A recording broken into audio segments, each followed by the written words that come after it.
Trap के बारे में आपने जरूर सुना होगा और इसमें आम लोगों को फंसते हुए भी देखा होगा। लेकिन इस बार 48 मंत्री ऐसे हैं जो हनी ट्रैप के शिकार हुए हैं। 48 ऐसे नेता हैं, विधायक हैं जो कि राजनीति से ताल्लुकात रखते हैं, वो हनी ट्रैप का शिकार हो गए हैं। और यह खबर जैसे ही चर्चा में आई वैसे ही लोग सन्न रह गए, हैरान रह गए कि आखिरकार इन नेताओं को, इन मंत्रियों को, इन विधायकों को इस जाल में कैसे फंसा लिया गया। पूरी कहानी मैं आज आपको इस खबर में बताने वाला हूं। नमस्ते, मैं हूं वैभव दीक्षित। सबसे पहले आप समझिए ये हनी ट्रैप होता क्या है। देखिए, हनी ट्रैप की अगर मैं एक डेफिनेशन दूं या उसको आसान शब्दों में समझाऊं तो वो ये होगा कि किसी व्यक्ति को यौन रूप से आकर्षित करने के लिए, उससे जानकारी प्राप्त करने या उससे कुछ करने के लिए मजबूर करने का प्रयास करना। अमूमन हनी ट्रैप में क्या होता है कि आप किसी महिला से बतलाते हैं, अगर आप पुरुष हैं तो आप किसी महिला से बात करेंगे, फिर आपको वो कई जो है वो इशारे मिलेंगे आपको, जिस पे मैंने ये निशान किया है, और उसके बाद वो आपसे जानकारी लेगी, उसकी रिकॉर्डिंग होगी। उसके बाद हो सकता है कि वो जानकारी लीक की जाए, फिर ये आपसे ब्लैकमेलिंग की जाए। आमतौर पर ये होता है कि वो स्क्रीन रिकॉर्ड करके आपको ब्लैकमेल करते हैं। लेकिन यहां जो कर्नाटक का ये मामला है, कर्नाटक सरकार में ये चीजें देखने को मिली है। उनके कई विपक्ष के नेता जो है इस मामले में फंसे हैं। लेकिन आगे की पूरी कहानी क्या है वो मैं आपको बताता हूं। दरअसल हुआ क्या दोस्तों, कर्नाटक में होता यह है कि जो वहां के डिप्टी सीएम हैं उन पर आरोप लगता है कि उन्होंने विधायकों को और मंत्रियों को हनी ट्रैप का शिकार बनाया है। जी हां, वहां के डिप्टी सीएम पर यह आरोप लगाया है। आरोप किसने लगाया वो भी आपको बताता हूं। बीजेपी के विधायक हैं, पूर्व मंत्री भी रह चुके हैं मुनिरत्न ने उप मुख्यमंत्री डीके शिवकुमार पर आरोप लगाया कि वो ये काम करवा रहे हैं। आगे पूरी कहानी बताऊंगा कैसे क्या क्या आरोप उन पर और लगे हैं। मुनिरत्न ने दावा किया कि खुद डीके शिवकुमार सत्तारूढ़ यानी जो कि सत्ता में है और विपक्षी दलों के विधायकों को हनी ट्रैप के जाल में फंसाने वाली एक उनके पीछे जो है एक टीम है, यानी कि पूरी टीम बनी है जो इन सब मामलों में नेताओं और मंत्रियों को फंसा रही है कर्नाटक में।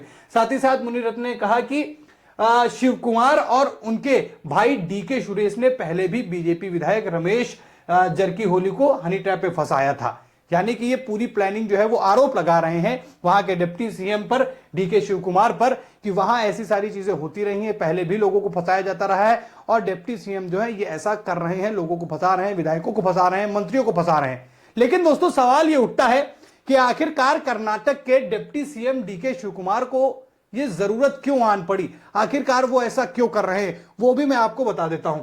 दरअसल जिस तरीके की एक आपसी खुन्नस चल रही है कर्नाटक में, वो चाहे कांग्रेस पार्टी की बात करें या फिर वो तो बाकी विपक्ष पार्टी तो पर उनका तो निशाना साधना उनका काम ही है।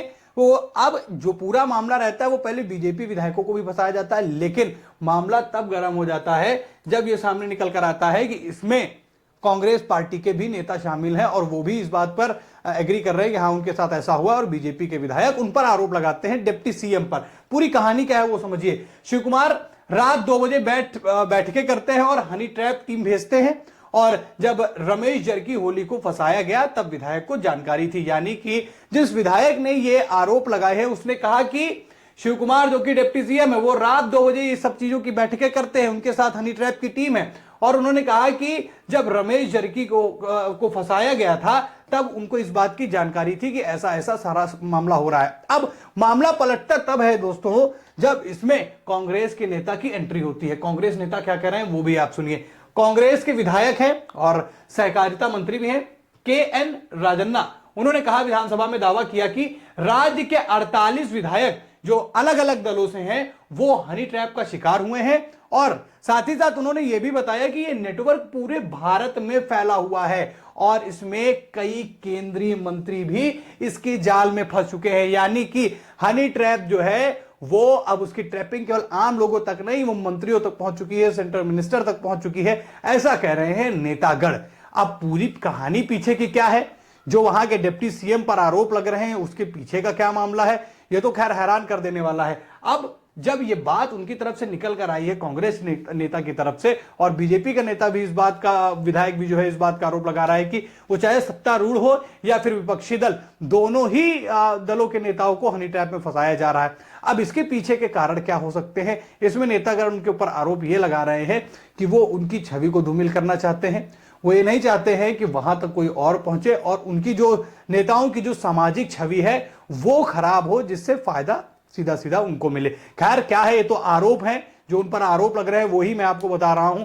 लेकिन ये हनी ट्रैप का मामला जब से ये सामने निकल कर आया है, लोग हैरान रह रहे हैं कि आखिरकार नेता भी इन सारी चीजों में फंस जाते हैं, जो एक विधानसभा, लोकसभा या फिर किसी मंत्रालय से जुड़े होते हैं, जो उसका प्रतिनिधित्व करते हैं, वो खुद इन सब चीजों के शिकार हो रहे हैं। और जब ऐसा चीजें हो जाती हैं तो ब्लैकमेलिंग भी उनको झेलनी पड़ रही है। अमूमन आमतौर पर अगर देखा जाए तो लोगों के साथ मैंने आपको बताया कि पहले क्या होता है कि वीडियो कॉल आती है, उसमें आपसे बातचीत शुरू होती है, बातचीत जो है फिर वो अलग लेवल पर पहुंचती है, फिर उसके बाद आप अलग अलग उसको बातें बताते हैं, सारी चीजें उसको बोलते हैं। हो सकता है कभी कभी आप ऐसी हरकतें कर दे कि उसको रिकॉर्ड कर लिया जाए और रिकॉर्ड करने के बाद आपको ब्लैकमेलिंग जो है की जाए। ब्लैकमेलिंग में आपसे कुछ ऐसी बातें उगलवाई जा सकती हैं, आपसे पैसा लिया जा सकता है। ऐसे तमाम केस हमने देखे हैं। अब फिलहाल इसकी जांच के लिए आश्वस्त कर दिया गया है कि जांच की जाएगी। अगर जिनका नाम आ रहा है वो अगर इसमें संलिप्त हैं तो उन पर कठोर कार्रवाई भी की जाएगी और साथ ही साथ जो इसके पीछे की टीम है उसको भी कड़ी से कड़ी सजा दी जाएगी। अब इंतजार रहेगा जब ये पूरा मामला एक आधिकारिक जांच की तरफ आगे बढ़ेगा, जब इससे कुछ नई गुत्थियां खुलकर सामने आएंगी, नए जो है इसके समीकरण देखने को मिलेंगे, तब समझ में आएगा कि आखिरकार कर्नाटक में ऐसा क्यों हो रहा है।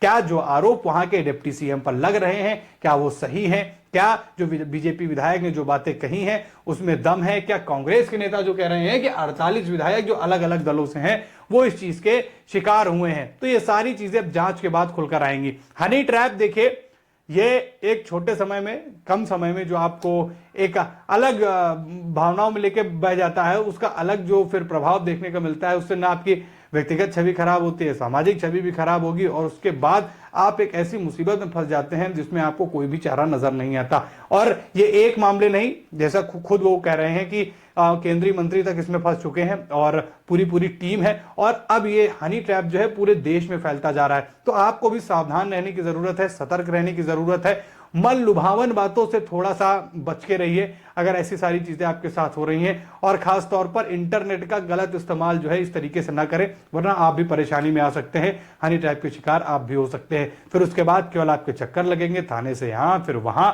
और सामाजिक छवि जो धूमिल होगी उसका तो अलग ही मामला निकल कर आएगा। कर्नाटक का यह मामला जो मैंने आपको बताया, क्या लगता है कि क्या वाकई जो वहां के डिप्टी सीएम के ऊपर आरोप लगे हैं, क्या जो एक आरोप लगा रहे हैं कि नेताओं की छवि धूमिल करने का, कि ऐसा वो प्रयास किया जा रहा है, क्या ऐसा कोई डिप्टी सीएम किसी राज्य का कर सकता है? या फिर जो आरोप लग रहा है क्या वो इस तरीके के आरोप नेताओं पर लगने ठीक हैं, और जो फंस रहे हैं उनका क्या है? आप अपनी राय हमसे कमेंट में जरूर बताइएगा। खबर में इतना ही दोस्तों, वीडियो को लाइक और शेयर करें, जानकारी पहुंचाएं लोगों तक, खास तौर पर अपने उन दोस्तों को शेयर करें जो कि online chatting, dating, video call ज्यादा प्रेफर करते हैं, तो उन तक ये जानकारी जरूर पहुंचाएं। सोच बताइएगा उनको कि कोई सोर्सेस काम नहीं आएंगे, क्योंकि सोर्सेस ही फंसते हुए नजर आ रहे हैं। वीडियो में इतना ही, वीडियो को लाइक और शेयर करें, फिर मुलाकात करेंगे एक नई खबर में। धन्यवाद।